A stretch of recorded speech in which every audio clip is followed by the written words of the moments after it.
out front. Unidentified flying objects and extraterrestrials. The secret Pentagon program is a secret no more, and the man who headed that effort to find them is out front. Tens of millions of dollars spent on investigating UFOs. Well, this is for real, and the man who headed the top secret government program is going to tell you all about it. He is my guest. New tonight, the Pentagon's secret search for UFOs. For the first time, the Defense Department acknowledging a mysterious program dedicated to investigating UFO sightings. Now, this started more than a decade ago. $22 million price tag was secretly funded using so-called black money. The agency investigating possible alien encounters like this one.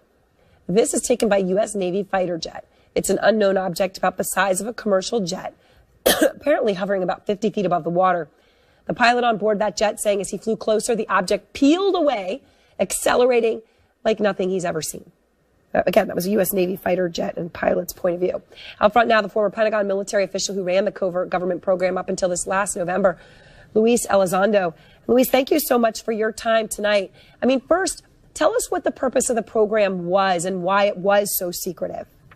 Sure. The purpose of the program, Advanced Aerospace Threat Identification Program, was really designed to do just that. From a national security perspective, identify those things that we see, whether we see them electro-optically, we see them with radar, we see them as eyewitness reports, through a myriad of different ways and avenues that we receive the information, and try to ascertain and determine if that information is a potential threat to national security, in a nutshell.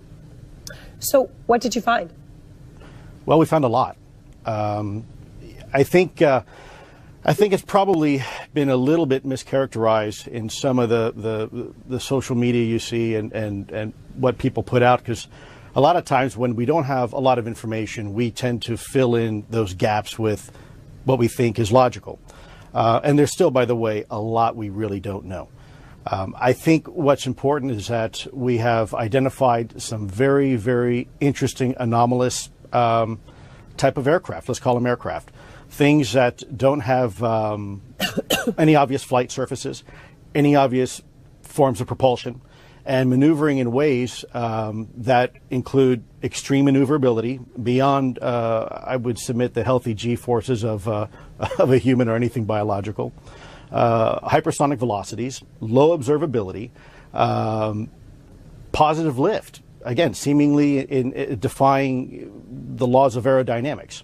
So people are talking. So do you think, I mean, I know, but do you believe, when you get that Navy pilot saying what he said, do you think that was, a UFO, to obviously I don't have any other word to use, or that or something else? Sure, that's a great question. Keeping in mind, it's not just the pilot's testimony on an observation. Sure, when someone comes to you who's in charge of a multi-million-dollar weapon platform, who maintains a top secret security clearance, who is paid and trusted by this country to go fight wars and to fly over cities with live munitions, and by the way, they're trained observers with millions of dollars invested in their training. Yep. I would submit to you it's pretty compelling. But on top of that, it's not just the eyewitness testimony. It is actual electro-optical data and radar returns. It's also people like radar operators and air traffic controllers. So I think the discussion should be maybe a little bit broader than that. I think people are focusing just on two videos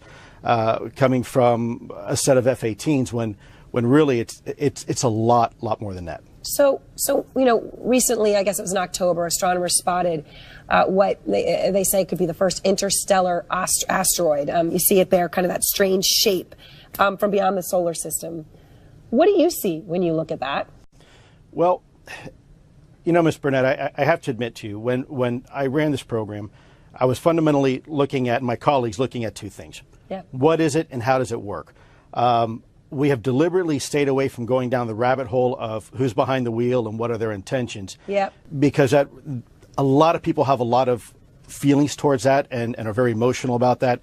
And what I wanted to do is to allow the data to speak for itself and then use that data to inform leadership, senior DoD leadership, about the potential threat that these type of technologies pose to national security, especially over any type of controlled airspace that we might have. So I'm not trying to be evasive in any way or vague with your answer, but yeah. Well, I think there's a lot of possibilities. Look, and I know you think it's important. I know you think that the government didn't take the threat seriously enough. So let me just ask you point blank the question. Do you believe that life from somewhere else, while you ran this program, came here, visited, observed? I will tell you unequivocally that through the observation, scientific methodologies that were applied to look at this phenomena, that these aircraft, we'll call them aircraft, are displaying characteristics that are not currently within the U.S. inventory, nor in any foreign inventory that we are aware of. So I know you're being clear, but I mean, the answer is yes. I can't speak on behalf of the government. Obviously, I'm not in the U.S. government anymore. My personal belief is that there is very compelling evidence that we may not be alone, whatever that means.